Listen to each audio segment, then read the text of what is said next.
We have details from last night's school committee meeting on this episode of Barnstable Today. It's Thursday, August 4th, 2016. I'm Sarah Mannel.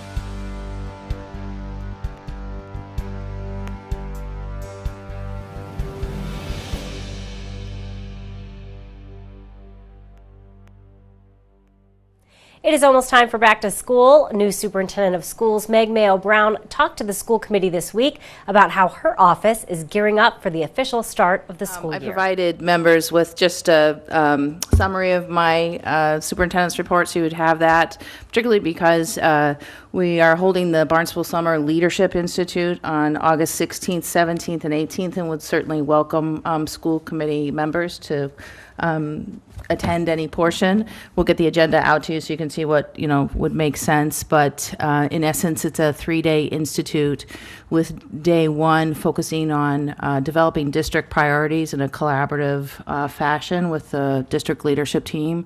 And then day two focusing on schools, providing school-based teams to refine and revise their school improvement plan so there's alignment with the district priorities. And day three focusing on classroom instruction that works in particular, but more so how our administrators can be supporting teachers in the classroom. So we see a through line from district to school to classroom over those 3 days.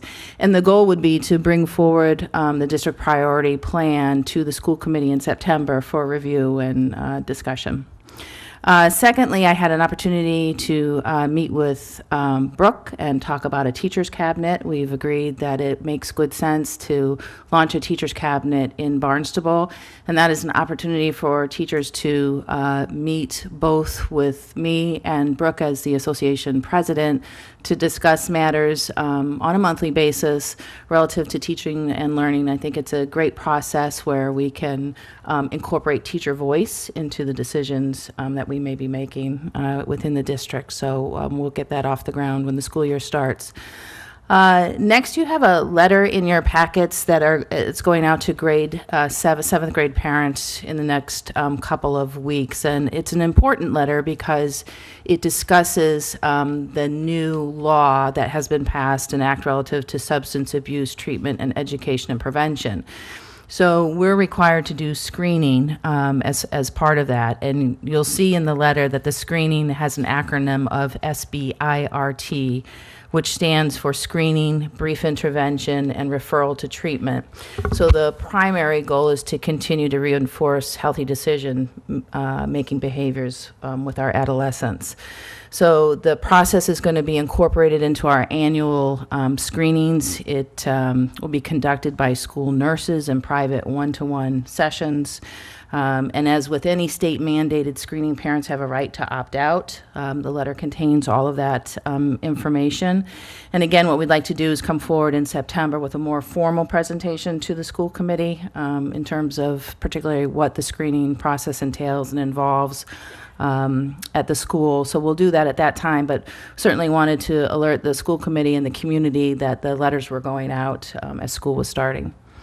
I also wanted to let the committee know that yesterday I had the great opportunity to go to Hyannis West and see their kindergarten jumpstart program, and you have some information in your packets about that.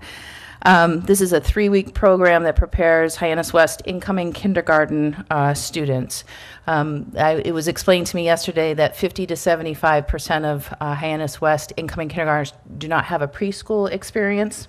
So this 3-week program, it's an exceptional program. They have great attendance, and it's an opportunity for the teachers at Hyannis West to work closely with the students and really help them develop academic readiness and kindergarten readiness skills, so they are ready to go when they start in September. I was so impressed with the program. And then finally, just in conclusion, just a note about my entry plan. So that's certainly best practice for incoming superintendents to develop an entry plan. It really gives us an opportunity to look at where the system has been, where it stands now, and where it wants to be. So it's a process by where I can collect information in a systematic way, including interviewing all the district's constituencies outside of the informal conversations that we're obviously having. And the first step in that is to a public release of the plan, so that it's very transparent to the community, to be talked about and presented again at the September school committee meeting. And the plan would detail the entry plan goals, the general methodology, the activities, and the timeline. School committee member Chris Joyce asked Brown for more details on the proposed teachers cabinet. So this was something we started in Fall River probably 2 or 3 years ago, and it was a way to, I mean, obviously there are labor management meetings that tend to focus on contractual matters. What was missing was opportunities to talk specifically about teaching and learning. For example, in Fall River, the teachers cabinet brought forth a couple of things. First, one of the products that came out of it was we had a quarterly report card system, and the teachers came forward and said that's not enough time for us to be able to assess our students. It's too fast almost. We want more time to do that. Could we move to a trimester system? I don't think we would have known that had we not heard directly from teachers on that matter. So absolutely, it was an opportunity to say, yep, let's do that. Brought it to the school committee. They voted to modify the report cards to a trimester model. So it's things of that nature that impact teaching and learning that, again, is not necessarily related to the contract. The teachers cabinet became such a I would say such a well-functioning team that for the past 2 years they actually planned opening day. So I became more, I gave my usual opening remarks, but that entire day was really led by the teachers cabinet. So again, it's a way to promote teacher voice and decision-making in a way that we can support our teachers in the work that they do every day. School committee member Mike Judge asked how the cabinet would be selected and if all schools would be represented. Each building voted in a representative to sit on the cabinet. Right. Okay.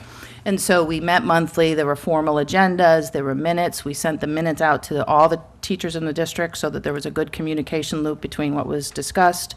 Representatives brought forward to the teachers cabinet. They usually spent just a few minutes at one of their faculty meetings to find out, is there anything you'd like us to take to the teachers cabinet? So it turned out to be a pretty effective communication tool as well. And you can view the entire school committee meeting by visiting townofbarnstable.us and clicking on Video on Demand. Well, if you're curious about plans for a new dog park in Barnstable, tonight you have a chance to learn more. A public informational meeting will be held in the Town Hall hearing room tonight at 7. Town engineer Roger Parsons and landscape consultant Michael Dodson will present the plans. The dog park will be located on Finney's Lane near Hathaway's Pond. All are encouraged to attend tonight's meeting. Well, be sure to tune in to our hour-long news program, Barnstable This Morning, weekdays at 8 a.m. On tomorrow's show, we are going to meet some adorable pets looking for forever homes. We'll talk with Julie Wake, Executive Director of the Arts Foundation of Cape Cod. She's going to tell us all about the upcoming Pops by the Sea event. Plus, we'll have all the news and information you need. For Barnstable Today, I'm Sarah Mantle.